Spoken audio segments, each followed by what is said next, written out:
एक लड़का था 26 साल का। उसका नाम राज था। वो एक लड़की से प्यार करता था। उस लड़की का नाम अंजलि थे।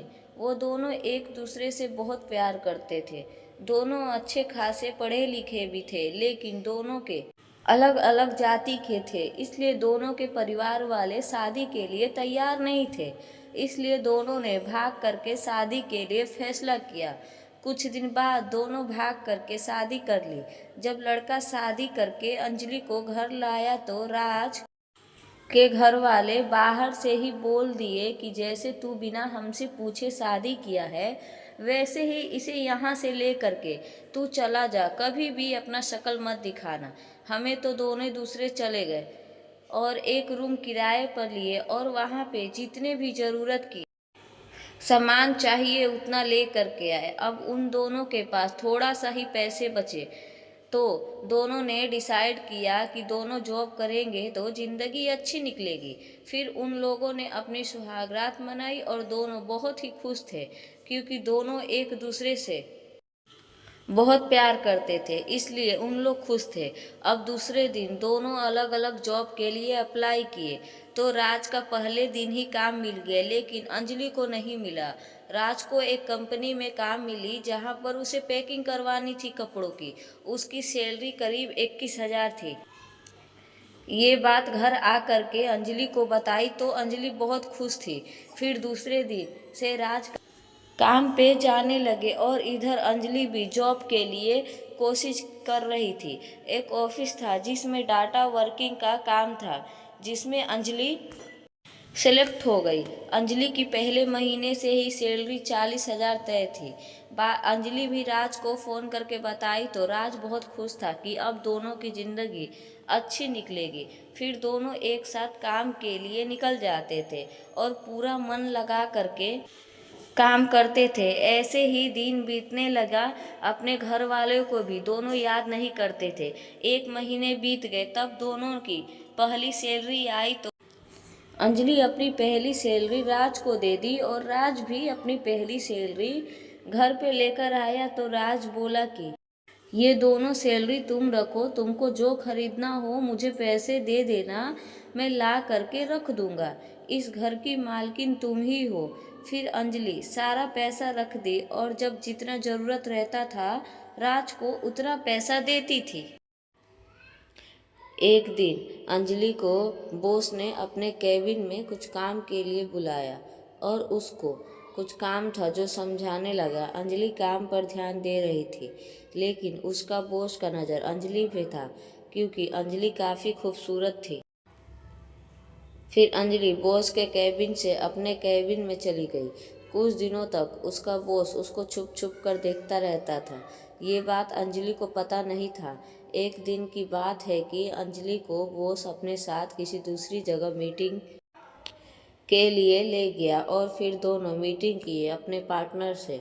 मीटिंग ख़त्म होने में थोड़ा लेट हो गया। अब अंजलि घबरा रही थी, क्योंकि राज अंजलि के लिए परेशान होगा। तो अंजलि अपने बॉस से बोली कि हम थोड़ा जल्दी चल सकते हैं घर। तो बॉस बोला हाँ क्यों नहीं। फिर बॉस बोला चलो पहले खाना खा लेते हैं, मैंने सुबह से कुछ नहीं खाया।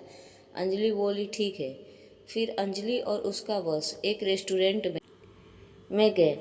फिर अंजलि कभी भी इतना बड़ा रेस्टोरेंट में नहीं गई थी। अंजलि बोली कि बॉस ये तो बहुत बड़ा रेस्टोरेंट है, मैं कभी भी ऐसा रेस्टोरेंट में नहीं आई हूँ। तो बॉस बोला कि तुम मेरी दोस्त बन जाओ, हम हमेशा ऐसी जगह आया करेंगे। तो अंजलि पहले तो बोली आप मेरे बॉस हो, दोस्त कैसे। तो उसका बॉस बोला कि क्यों नहीं, हम दोस्त बन सकते हैं। फिर दोनों ने दोस्ती कर ली। अब दोनों एक दूसरे के नंबर ले लिए और फिर अंजलि घर आई तो राज बोला कि कहाँ थी, इतना लेट आई हो। तो अंजलि बोली कि बॉस के साथ मीटिंग में थी इसलिए लेट हो गए। फिर राज बोला कि चलो मैं खाना बना दिया हूँ, साथ में खा लेते हैं। तो अंजलि बोली कि आप खा लो, मैं मीटिंग के बाद खाना वहीं खा ली थी। तो राज को बुरा लगा और राज बिना खाए जा करके सो गए। जब सुबह हुआ तो राज का मूड अच्छा था। फिर अंजलि नाश्ता बनाई और दोनों साथ में ही नाश्ता किए। नाश्ता कर ही रहे थे कि अंजलि के नंबर पे उसके बॉस का फ़ोन आ गया। तो अंजलि राज के सामने फ़ोन नहीं उठाई। राज बोला कौन है, उठा लो। तो अंजलि बोली कि बॉस का फ़ोन है, आज जल्दी जाना है, मीटिंग है दूसरे क्लाइंट से। तो राज बोला ठीक है और दोनों चले गए। अब उसका बॉस और अंजलि किसी न किसी बहाने से मिलते रहे और अंजलि को रोज़ उसका बॉस नई नई जगह पे घुमाने लगा और अच्छी अच्छी जगह खाना खिलाने लगा। अंजलि अपने बॉस के करीब जाने लगी, राज को इग्नोर करने लगी। कुछ दिन ऐसे ही चलता रहा। फिर दूसरे महीने की सैलरी आई अंजलि की, तो बिना राज को बताए चुपचाप अपने पास ही रख ली। फिर दूसरे दिन राज का सैलरी आया तो राज अपना सैलरी अंजलि को दे दिया। फिर पूछा कि तुम्हारा सैलरी आ गया क्या? तो अंजलि बोली हाँ। तो राज बोला कि तुमने बताया भी नहीं। तो अंजलि बोल रही है कि इसमें बताने वाली क्या बात है, मेरी सैलरी मेरी मर्जी। तो राज को थोड़ा बुरा लगा। फिर राज बोला कि अंजलि कोई परेशानी तो नहीं है ना, मैं देख रहा हूँ कुछ दिनों से तुम बदली सी लगती हो। तो अंजलि बोली नहीं, कोई दिक्कत नहीं है, सब ठीक है, चलिए खाना खाते हैं। फिर दोनों खाना खा करके सो गए और दूसरे दिन अपने अपने काम पर चले जाते हैं। उस दिन फिर अंजलि और उसका बॉस मीटिंग के लिए गए और दोनों मीटिंग करके आ ही रहे थे कि गाड़ी खराब हो गई। तो अंजलि से उसका बॉस बोला कि आज किसी होटल में ठहर जाते हैं, सुबह होते ही गाड़ी ठीक करके निकल जाएंगे। तो अंजलि बोली ठीक है, पहले अपने पति को फ़ोन करके बता देती हूँ। और राज को फ़ोन की, बोली कि हमारी गाड़ी ख़राब हो गई है, हम मीटिंग से आ रहे थे तो कल सुबह तक आ जाऊँगी। तो राज बोला कि बताओ कहाँ हो, मैं आता हूँ तुम्हें लेने। तो अंजलि बोली कि नहीं, कोई दिक्कत नहीं है, कल सुबह तक आ जाऊँगी। राज बोला ठीक है, किस होटल में रुकी हो कम से कम ये बता दो, मुझे तसल्ली रहेगी। तो अंजलि उस होटल का नाम और पता बताई, फिर फ़ोन रख दी। होटल वाले से उसका बॉस जानबूझकर एक ही कमरा बुक किया था और अंजलि से बोला कि इस होटल में एक ही कमरा खाली है तो आज रात यही रहना पड़ेगा। फिर अंदर कमरे में फ्रेश होने के लिए चली गई। जब फ्रेश हो करके बाहर आई तो अंजलि का बॉस अंजलि का हाथ पकड़ करके बोला कि देखो अंजलि, तुम शादीशुदा हो उससे मुझे कोई फ़र्क नहीं पड़ता है, लेकिन जब से तुमको देखा हूँ तुमसे प्यार करने लगा हूँ। तो अंजलि बोली बॉस, मैं भी आपको पसंद करने लगी, आपका लाइफ स्टाइल जीना चाहती हूँ, लेकिन मैं शादीशुदा हूँ ना। तो उसका बॉस बोला मुझे उससे कोई फ़र्क नहीं पड़ता, मैं तुम्हारे साथ चल रहना चाहता हूँ। और फिर दोनों एक दूसरे के करीब आ गए और एक दूसरे से संबंध भी बना लिए। आधी रात हो ही रही थी कि किसी ने ज़ोर ज़ोर से होटल के कमरे का गेट पीट रहा था। तो उसका बॉस दरवाज़ा खोला और बोला कि आप कौन? तो वहाँ पे कोई और नहीं बल्कि राज था। राज को उसका बॉस नहीं पहचान रहा था। तो राज बोला कि आप अंजलि के बॉस हैं, अंजलि कहाँ है? तब से अंदर से आवाज़ आ गया कि बॉस कौन है? तब से राज अंजलि का आवाज़ सुनते ही बोला कि अंजलि यहाँ पर क्या कर रही है, और अंदर चला गया। जैसे ही अंदर गया तो देखा कि अंजलि आधा अधूरे कपड़े में बेड पर लेटी हुई है और फिर राज समझ गया कि इन लोगों के बीच कुछ हुआ है। फिर अंजलि चौंक गई और बोली कि राज, आप जैसे सोच रहे हैं वैसा कुछ नहीं है। राज की तो उस दिन सारा दुनिया ही खत्म हो गई थी, वो बेचारा टूट गया था, इतना ज़ोर ज़ोर से रोने लगा और बोला कि अंजलि, मेरे प्यार में क्या कमी रह गई थी जो तुझे दूसरे के साथ सोना पड़ा? मैं अमीर नहीं था इसलिए तू किसी और के साथ सो गई। बेचारा इतना कहते हुए राज वहाँ से चला गया।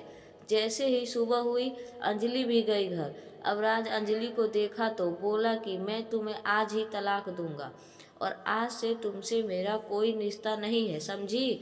मैं ये शहर छोड़ के चला जाऊंगा। तो अंजलि रोते हुए बोली कि मुझे माफ़ कर दीजिए, मैं बहक गई थी। लेकिन राज अंजलि की एक ना सुनी, वो तो अंदर से टूट गया था। फिर राज अंजलि को तलाक दे दिया और वहाँ से चला गया।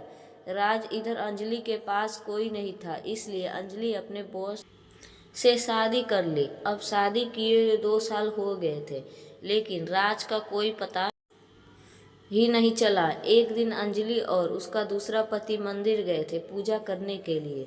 तो पूजा के बाद सारे भिखारी को दान कर रही थी। तभी वहाँ पे राज एक कटोरा लेकर के बैठे था। राज का बाल बड़ा हो गया था और बड़ी बड़ी दाढ़ी हो गई थी। अंजलि को देखा तो वहाँ से तुरंत भागने लगा और अंजलि भी उसके पीछे पीछे जाने लगी। बोली कि राज, तुमने ये क्या हालत बना लिया है। तो राज बोला कि मैं तुम्हें दोबारा देखने से पहले मर क्यों नहीं गया। अंजलि बोली कि मुझे माफ़ कर दो राज, मैं बहुत बड़ी गलती की हूँ। तो राज बोला कि तुमने तो मुझसे सब कुछ छीन लिया, अब क्या। अगर तुम चाहती हो कि मैं जिंदा रहूं तो अपना शकल मुझे दोबारा कभी मत दिखाना। अगर तुम मुझे दोबारा दिखाई दी तो मैं अपना जान ले लूँगा। और राज वहाँ से चला गया। अब अंजलि भी पछता रही थी कि एक अच्छा खासा हंसता हुआ लड़का का जिंदगी खराब हो गई। राज फिर मंदिर के बाहर बैठ करके भीख मांग कर अपना जिंदगी पागलों की तरह बिताने लगी। उसकी ये हालत सिर्फ अंजलि की वजह से हुआ था। पहले तो अंजलि की वजह से राज के घर वाले बाहर निकाल दिए थे, फिर अंजलि भी धोखा दे दी, बेचारा कहीं का नहीं रहा। इसलिए कुछ लड़कियों से अनुरोध है कि जब आप एक लड़के से प्यार करती हैं तो उसे धोखा मत दीजिए, क्योंकि वो लड़का भी अपने माँ बाप का शहजादा है। किसी की घर के रौनक के साथ खिलवाड़ मत कीजिए। प्लीज़ मेरे चैनल को सब्सक्राइब कीजिए, लाइक कीजिए, शेयर कीजिए। थैंक